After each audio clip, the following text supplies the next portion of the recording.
Saludos, Masters de Star Wars. Yo soy la sombra del Imperio. ¿Qué? La sombra del Imperio.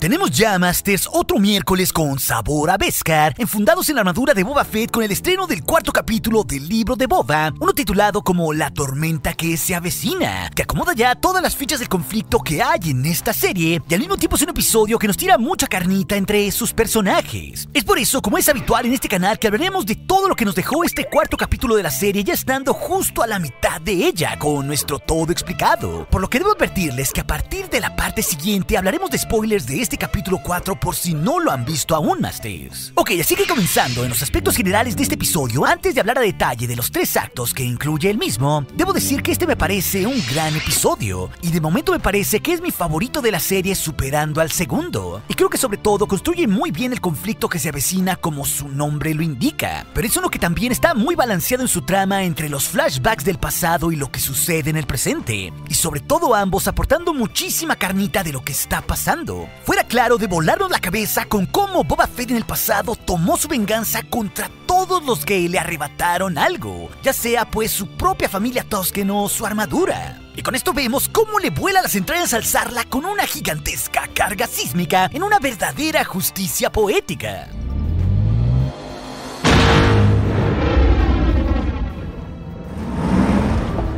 Este pues es un episodio donde ya vemos el lado brutal de quién es Boba cuando lo hacen enojar. Y el capítulo para nada se anda con juegos ni en la parte del Sarlacc cercenándole los tentáculos a esta bestia, ni tampoco más tarde con Krrsantan en el presente.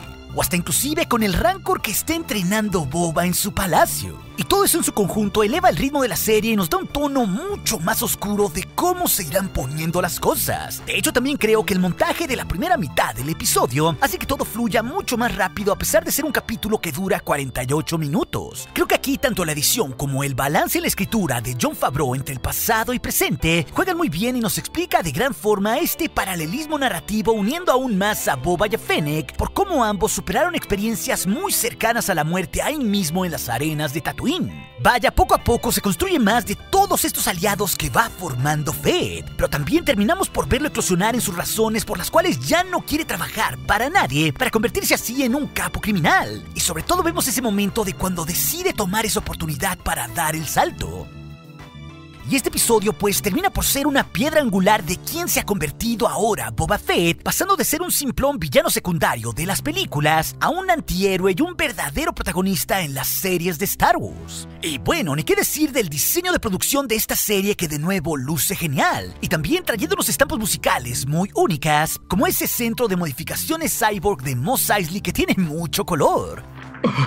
¡Es de más de 8000! Vaya, también el trabajo de Kevin Tankoren en la dirección se siente perfecto en este episodio, que es un tanto más siniestro, donde claramente luce mucho más Fennec Shand como la coprotagonista, enriqueciendo la relación que forjó con Fett desde que la salvó en Tatooine, como ya lo habíamos visto desde el Mandalorian 1, Masters. Y ni qué decir del montón de referencias que hay hacia el regreso del Jedi o con el propio Mandalorian, como nos muestran esos tonos musicales del final anunciando la venida de Din Djarin como un fino cliffhanger. Eso pues me pareció maestría pura en la ejecución de este episodio. Y de igual manera la experiencia en la foto de Din Conde se nota bastante, volviendo en este episodio desde que estuvo en el capítulo 2 de esta misma serie, regalándonos estampas continuas a la luz de una fogata bajo las múltiples lunas de Tatooine, o también con planos súper estéticos que nos muestran la amplitud del palacio de Jabba, como ese punto de fuga en las escaleras de caracol cuando Fennec y Boba se meten al palacio para rescatar al Slave One. Y en realidad, Masters, los 3 actos de este capítulo son muy claros. En los primeros 2 estamos en el pasado dentro de los sueños de Bacta de Boba Fett, y en el primero básicamente nos muestra cómo Boba salvó a Fennec. Después en el segundo se nos muestra la incursión al palacio de Jabba para liberar el Slave One. Y finalmente el tercer acto es ver de nuevo el presente acomodando las piezas ante la guerra en Tatooine que se viene contra los Pike. Ok, así que hablando netamente del primer acto, este está plagado de conexiones hacia con la serie del Mandalorian, desde que vemos cómo Boba se encuentra con una Fennec dada por muerta, como sabíamos que antes Toro Calican la había dejado ahí en las arenas de Tatooine traicionando por la espalda a Din Djarin. Y a pesar de ser algo que ya conocíamos desde el Mandalorian 1 y 2, al ver a Fennec viva como toda una cyborg, es algo que también implica mucho color por ver cómo Boba la lleva hasta un centro de modificaciones en Mos Eisley, dándonos una estampa de esa subcultura de la gente joven en esa galaxia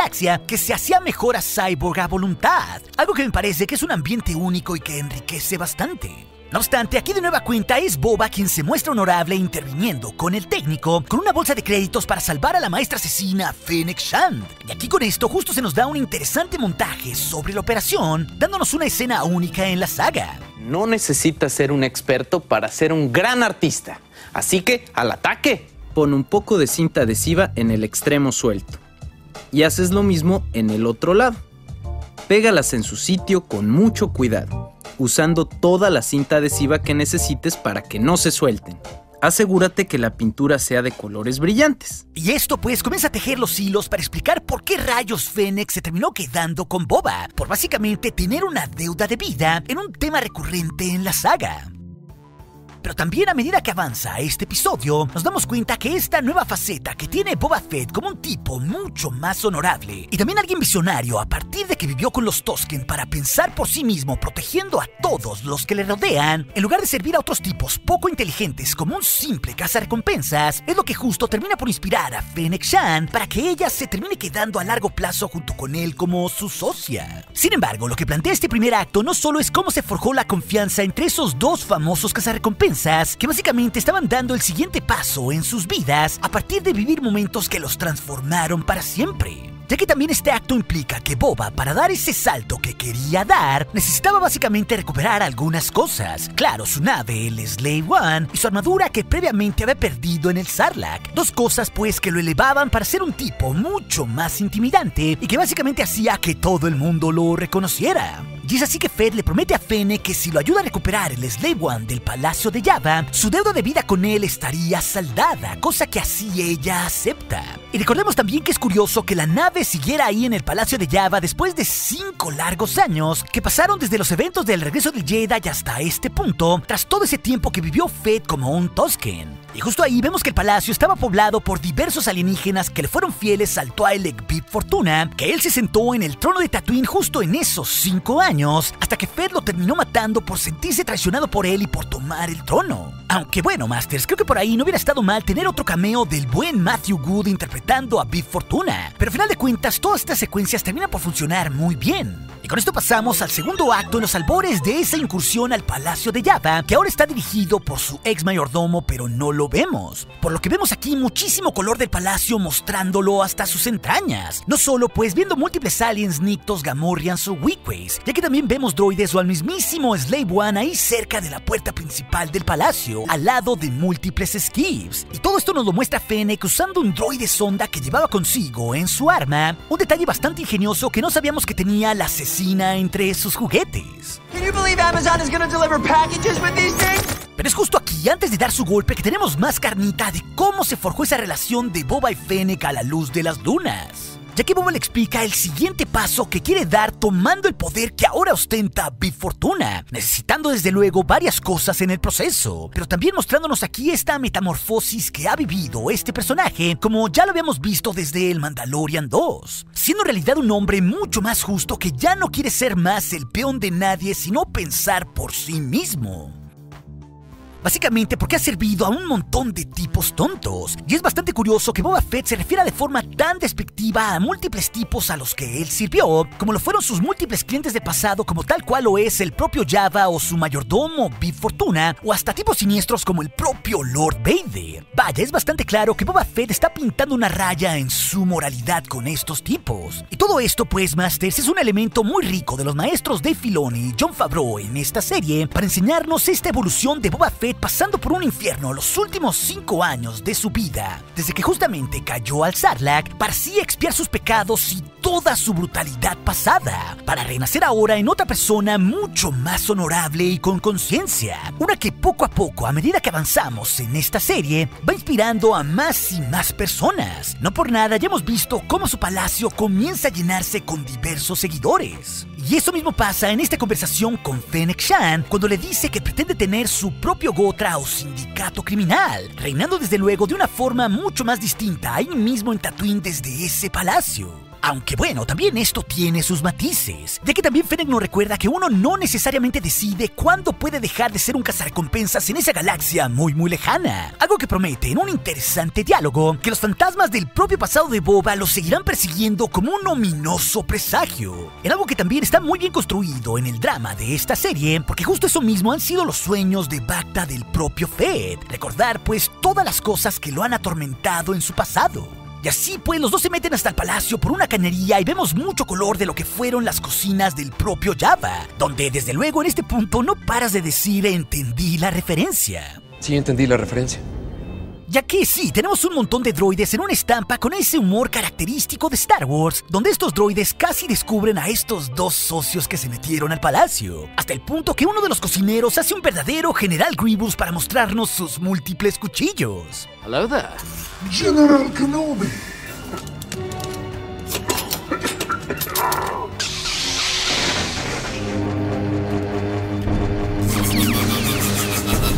Pero claro, la situación se complica mientras van por la nave Fett y Fennec, y así los dos tienen que trabajar como un buen tándem mientras se enfrentan a los guardias de fortuna en una interesante secuencia de acción, una llena de blasters, caos y explosiones. Todo para que luzca en varios momentos Fennec Shan como si este fuera su episodio, abriendo la puerta del palacio en un último momento para que el Slave One y sus tripulantes puedan salir de una forma gloriosa. Vaya, creo que este episodio en algo que le faltaba a la serie es que ayuda a construir mucho a Fennec Shan y darle más protagonismo. Pero ahí desde luego no acaba la cosa, porque también Fennec justo decide quedarse con Fett forjando esta sociedad mucho más profunda, y así pues decide acompañarlo cuando Boba quiere saldar las cuentas pendientes que tiene contra varios actores de Tatooine. Y es así que lo vemos de forma magistral usando su Slave One y también sus múltiples juguetes cuando barren con la banda de los Nictos de los caminadores de Kingen, haciendo que paguen por sus crímenes por haber asesinado a su tribu Tusken. Pero también vemos esos ecos del regreso del Jedi, volviendo hasta el mismísimo Sarlacc y viendo los restos de la barcaza de Jabba. Y esto básicamente nos regala uno de los mejores momentos de toda la serie hasta el momento, al ver que Boba Fett se mete de nuevo hasta las fauces de esa bestia con el fin de rescatar su armadura, creyendo erróneamente que aún estaba ahí, pero esta vez lo hace desde su Slave One. Y esto en realidad en términos de dirección está muy pero muy bien construido, lleno de misterio hasta el punto en que la bestia por fin muestra su boca y sus tentáculos, atacando al Slave One de forma siniestra. Y así cuando parece que la fuerza bruta vencerá a la máquina, es en una poética justicia que una carga sísmica barre por completo las entrañas del Sarlacc en una gran venganza de Boba Fett, como solo las cargas sísmicas con su único sonido nos podrían regalar.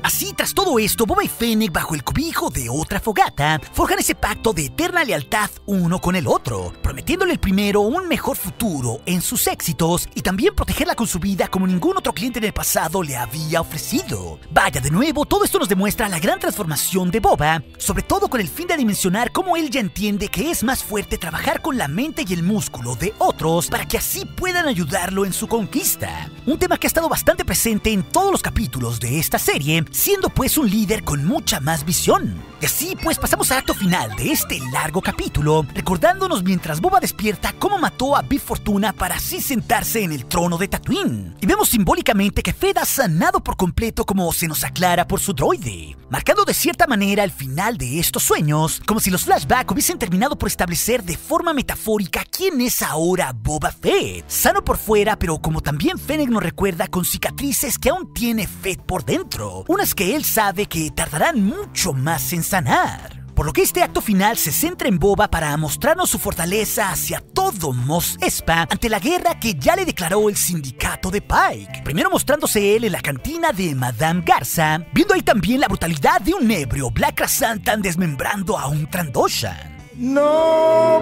podré navegar nunca más.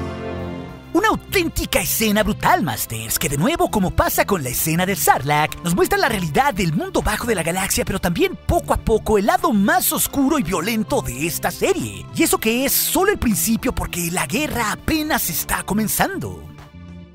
Por eso las cosas que antes hizo Fett perdonando a Krrsantan en el episodio pasado ahora pagan, para que ahora tenga a su lado a un violento cazarrecompensas que se hace notar de inmediato en esa comida con las 3 familias criminales de Mos Espa, como lo son los Aqualish, los Trandoshan y los Klatooinian. Claro, toda esa escena de más tarde nos evoca al padrino forjando una alianza entre estas familias, conectándose con el padrino que es Fett con el fin de ver el bien común. Pero lo mejor aquí es que cuando esas familias se atreven a retar lo que está construyendo Lord Fett, es el propio clon quien usa el poder suave que tiene como una fina advertencia muy bien construida en esta parte de la escena, ya que los pone a comer a todos debajo de su nueva bestia Rancor, e inclusive aquí demuestra cómo la alimenta. Algo que así desde el miedo inspira al respecto en un espectacular detalle en la narrativa de esta serie de parte de Jon Favreau. Aquí pues vemos al sabio Capo Fett en la cúspide, mostrándose como todo un visionario para forjar alianzas y hablando que no le importan los tributos sino la cooperación entre todos, y más ahora que los invasores Pike pretenden adueñarse de Tatooine con su especia. Ojo que Fett no solo da un golpe en la mesa con su Rancor para que lo respeten, sino que se asume ya como todo un individuo que no es más un huérfano, Masters, porque por fin tiene en realidad una casa en Tatooine tras haberlo perdido todo con la muerte de su padre, la destrucción de Camino, la pérdida de su nave o la de su armadura, inclusive hasta el hecho de no tener una familia al ser precisamente un clon. Y la narrativa que se ha construido con el personaje de Fett es doblemente poderosa, porque a partir de su experiencia con los Tusken entiende la verdadera importancia de tener una tribu, y sobre todo ya asume a Tatooine como su hogar, y nos demuestra que lo defenderá solo, acompañado hasta sus últimas consecuencias, defendiendo lo que él cree y valora como su casa, demostrándonos que Boba de cierta manera ya no es más un huérfano. El dinero viene y va, sabemos eso. Pero lo más importante en la vida siempre serán las personas en esta habitación. Salud, mi familia. Y así, inteligentemente, Fett logra una endeble alianza con las familias de Mos Espa, al menos no para que peleen de su lado, pero logrando que tampoco lo hagan en el bando de los Pike, traicionándolo. Todo con el fin, pues, de proteger los intereses de todos. Pero lo más importante es que la serie, en la última escena, nos da un poderoso adelanto de lo que se viene con más cameos, para elevar mucho más el conflicto al momento que Fennec y Boba hablan sobre que necesitan más aliados, para así poder luchar contra el sindicato de Pike por Tatooine. Y desde luego, las finas notas musicales de Ludwig Göransson, oyendo el mismísimo tema del Mandalorian como un cliffhanger, nos hacen dimensionar que tendremos al mismísimo Din Djarin de vuelta en la serie desde la última vez que lo vimos con el emotivo final del Mandalorian 2, prometido que volverá para pagarle el favor a un viejo amigo que ya antes lo ayudó, algo que también promete bastante que elevará el conflicto en la serie y que nos dará un interesante tejido conectivo entre el Mandalorian y Boba Fett en el próximo 5º capítulo de esta serie. Pero si también te interesa conocer las curiosidades del capítulo 3 del libro de Boba o todas las curiosidades de este capítulo 4, esas te las dejaré en las pantallas finales cuando justamente hayan sido publicadas. Y recuerden, nuestro aliado es la fuerza y un poderoso aliado es. Hasta aquí su amigo, la sombra de Lord Fett.